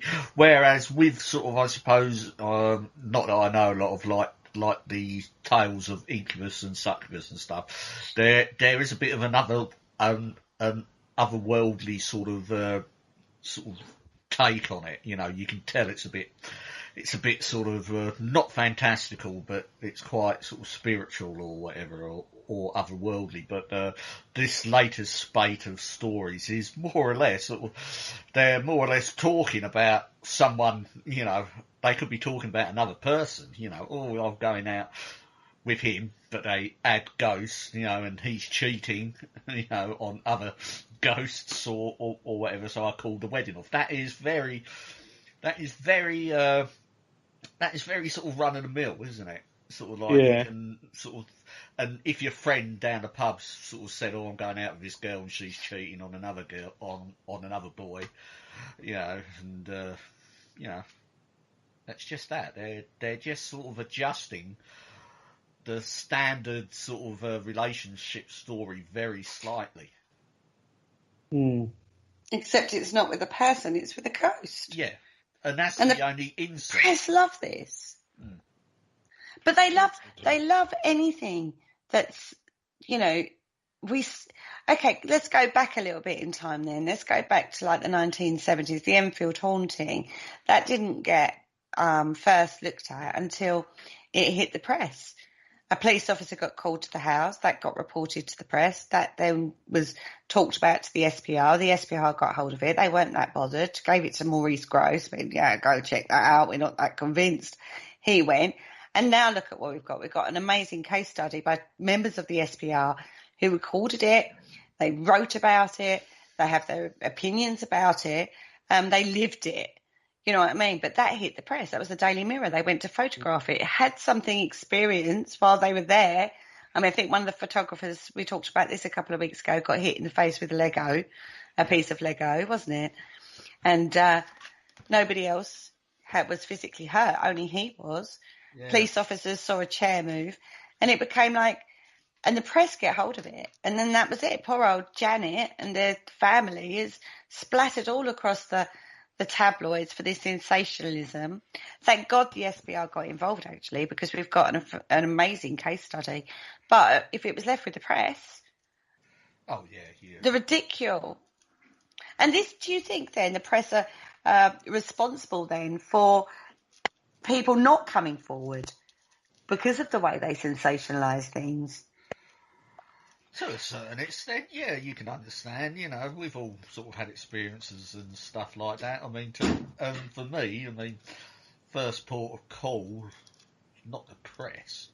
I mean, if anything, if you go to the press, you're more or less accused of courting the controversy, aren't you, now? Yeah.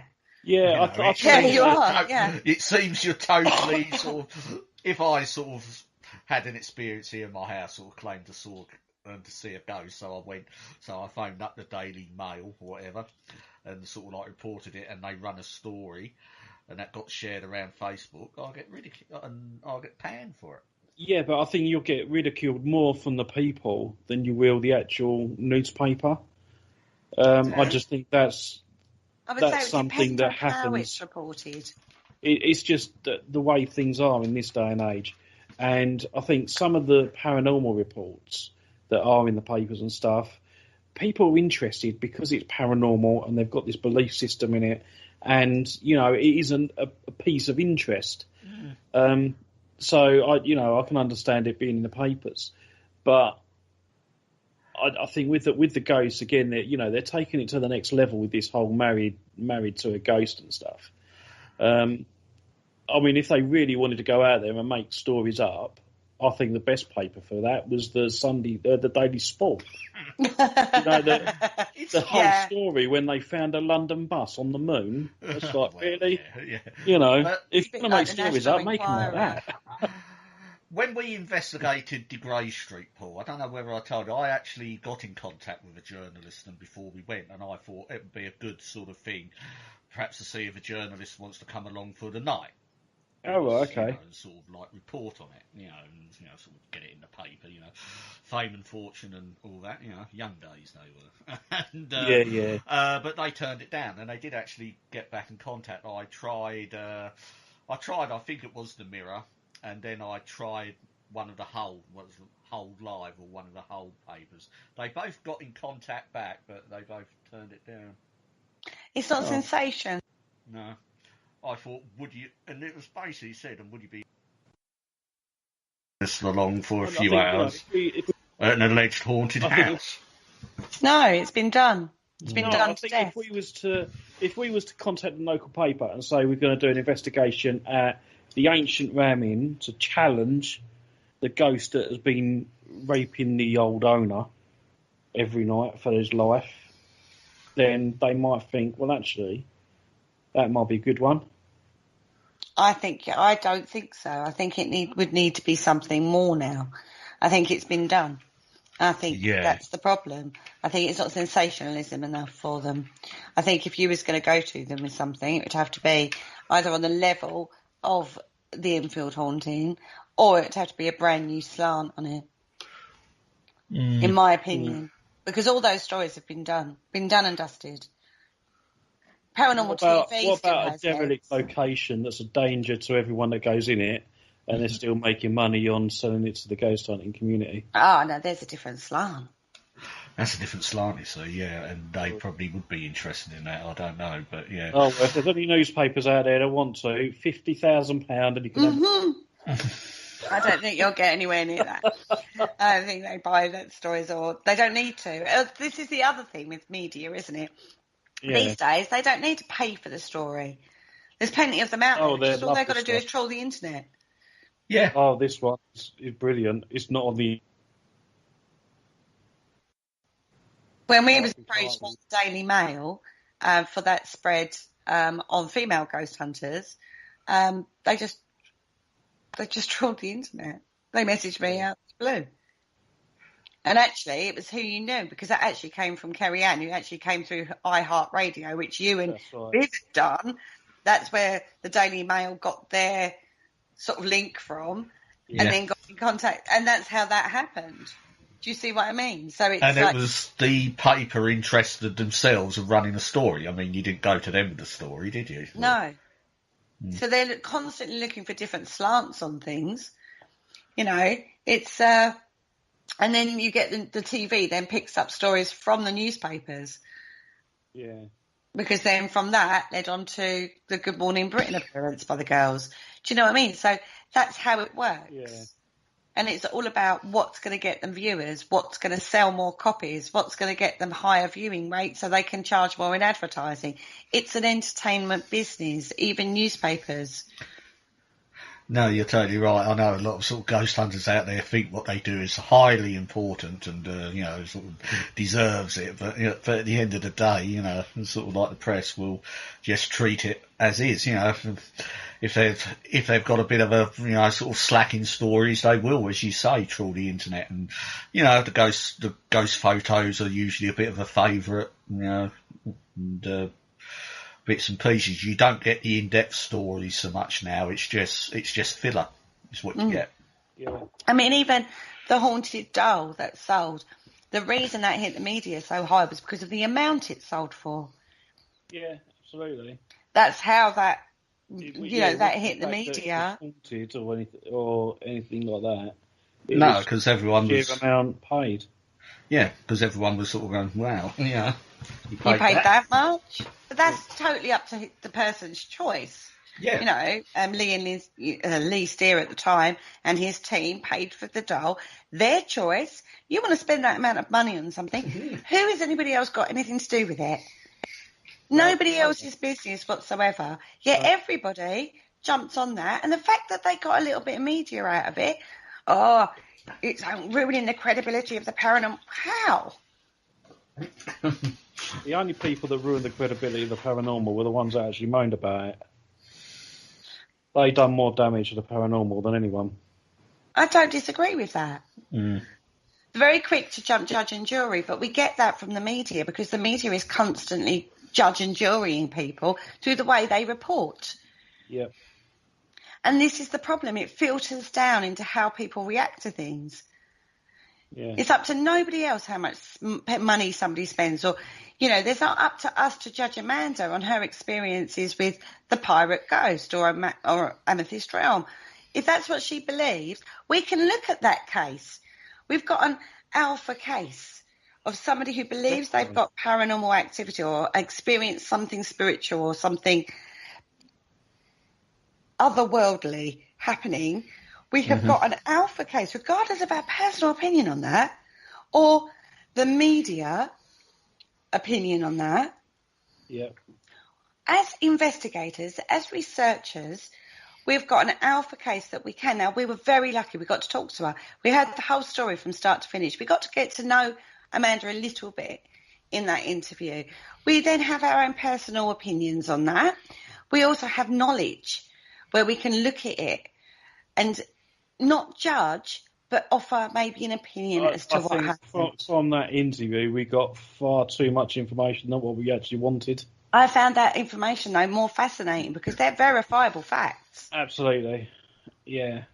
And you can't deny the timeline of those facts in conjunction with the story she's telling. She had physical issues following the relationship she had with this pirate ghost. Was her belief system in that so strong that it created these for her? Or did she actually have a relationship with an otherworldly being? Who knows? We looked at it very closely, but it's not our place to judge her. And media judges every single step of the way. It creates sensationalised headlines, which gives you a preconception. Yeah. It did with Jack the Ripper. The media created the character. It created Jack the Rippers, the mythologies that come out. Now, a load of ripperologists have gone and looked at the facts and looked at letters and diaries and God knows what else and paper reports and the actual letters that are left themselves. So much information has been researched on that you can read about in a multiple of books.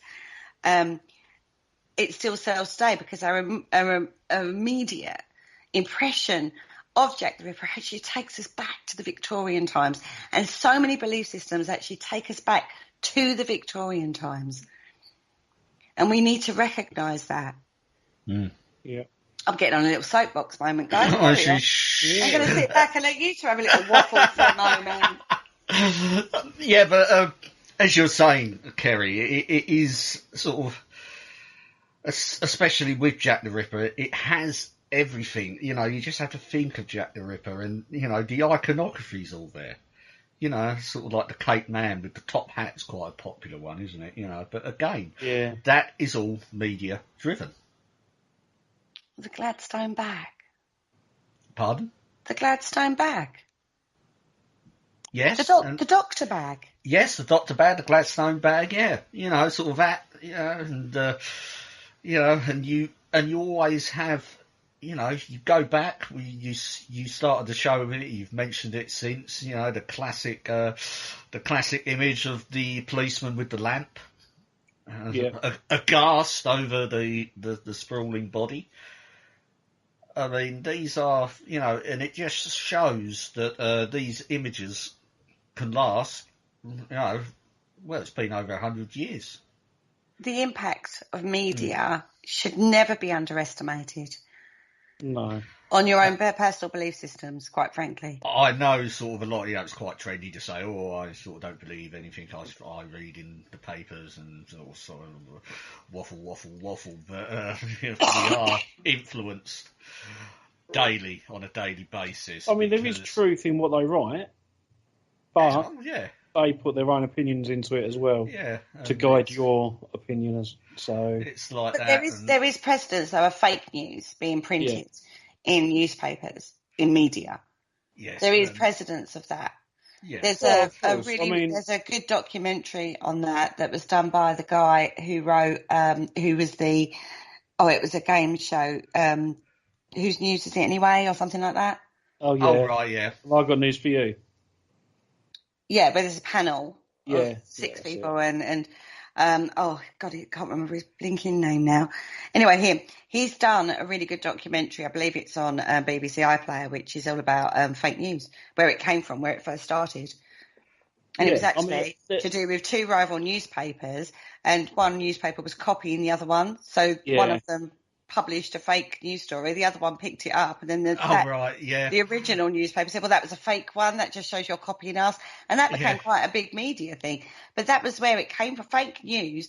We've talked about Penny Dreadfuls. If it was Quiet Week, they'd make something up. They'd put fake witness statements in it. You know, journalists were very inventive, and that doesn't change. I very much doubt there was a London bus on the moon, so I very much think doubt that's a fake story. I very much doubt it as well. Yeah. But that was actually a genuine story. Okay, it was in the Inquirer, but it was also in the Sunday's Daily Sport. So that was a popular paper back in the 80s, early 90s. And it was well known for posting or writing rubbish. But do you think, though, that people would look at those publications and take it as seriously as if it had been written in the Times or written in even something like the Mirror or the Sun or something? These are UK publications, by the way, guys. I think the sport readers weren't really reading the words. I think they were more looking they were after the imagery. But no, I don't think many people took that sort of stuff seriously. There might have been a few more believable stories in there, but 9 out of 10 were probably fake anyway. Well, I have to say, I don't read newspapers now. I don't watch the news. You don't have to. Just go on Facebook. Exactly. I get all my information from Karen from Facebook because she knows everything and is a source of information. Lots of knowledge, that girl. Which seems to be a problem these days, false information. We've talked about, we've been quite hard on media in general, but let's have a quick look at social media. A lot of fake information is being put out there. Facebook in particular at the moment is being caned for its censorship of what is perceived as fake information or damaging information that could be put out there. And then everyone goes, oh, it's real because they banned it. We've become very twisted, haven't we? Or have we become overly cynical as a population? Yeah, only just. I mean, you're talking about social media. It is what it is, isn't it? I mean, for Facebook and Twitter, who are going on a bit of a sort of deplatforming spree. I mean, you do have the right, technically, to say what you like. But, do you though? If it's damaging? Well, there's one thing putting out an article about a fake dog story, and totally different when it becomes in regards to the public, damaging public health and perception over Well, something. yes, yeah, and that's what I was Do you gonna have the get right to. to do that? No, and that's what I was getting to, but there is a responsibility on See, these now- outlets to monitor what's going on their Facebooks and to fact check. Yes. See, I think also with Facebook in particular, some people are controlled by what they are allowed to put on Facebook. Because I'm a member of St John Ambulance, I've got on my profile that I'm a proud member of St John, and I volunteer to give all my services and stuff. But recently, I had an email from our HR department about something that I posted on Facebook on my personal page, and they asked me to take it down. And it was a comment about the Black Lives Matter. Right. Right. St John Ambulance obviously fully supports the Black Lives Matter campaign, which is fine. You know, I ain't got a problem with that. But I said it's not about Black Lives Matter. In my opinion, all lives matter. And that's all I said. And I was asked to take that down. And the trouble is, it becomes a hot topic, a But controversial hot topic. there wasn't any discussion about it or anything like that. It was just a case of, in my opinion, all lives matter, not just Black lives. And yeah, they asked me to take it down. So obviously I had to do that, but I've still got my own opinion about it. You know, and I fully support all lives, not so. You know, I choose to treat everybody the same, and that is how society should be. We are all the same. We all bleed. But it's the wording of the Black Lives Matter campaign that I don't like, not what it stands for. Yeah. If that makes sense. One thing's for sure, whatever way you go with this, media, reporting, social media, you have to be very, very careful, very discerning what you read, what you take on board, what you put out there, you know, and be responsible. And that's a cry out to the media as much as it is to anybody else. Be responsible. One thing that's caught my, bugbear throughout this pandemic has been the reporting of it and the sensationalisation of that. We want facts. We're not stupid people. Well, the majority of us aren't stupid. Facts and honesty and transparency is something the government is trying to put forward. It needs more of that. We need more of that from the media. That's what we need. We're not, that's a big bugbear. This is not new, everybody. This has been going on for a long, long time. And this kind of was born back in the Victorian times. Our perceptions of the paranormal field, a lot of that, our belief systems come from the Victorian period. We've delved into the foray of this in the last couple of weeks. Next week, we are going to be doing another show, but we're going to be going Christmas. Oh, the dreaded Christmas show. We're going to be talking all things Christmas, aren't we, Paul? We are. Oh, dear. I'm going to be doing the research, and I'm going to put. I mean, Kerry and Richard don't know this yet, but I'm going to put a little surprise in for them. Oh, right, yeah. no. And we have to keep Kerry away from the eggnog again, because you know what happened last year when we did it. Yeah. That was disgusting. It's Christmas, everybody. I'm allowed a tipple or two, surely. Yeah, just keep your clothes on this time. Yeah, it was very clothes on. embarrassing. I don't know if I can manage that. I don't think the bus driver knew what to do. On that note, we're ready to come to the end of the show, guys. Yeah, enjoy that one. Really good. Yeah, that was good. Good fun. So looking forward to next week and your surprise. Oh, Right, looking forward to it. Our own little present live on air. Oh, Absolutely.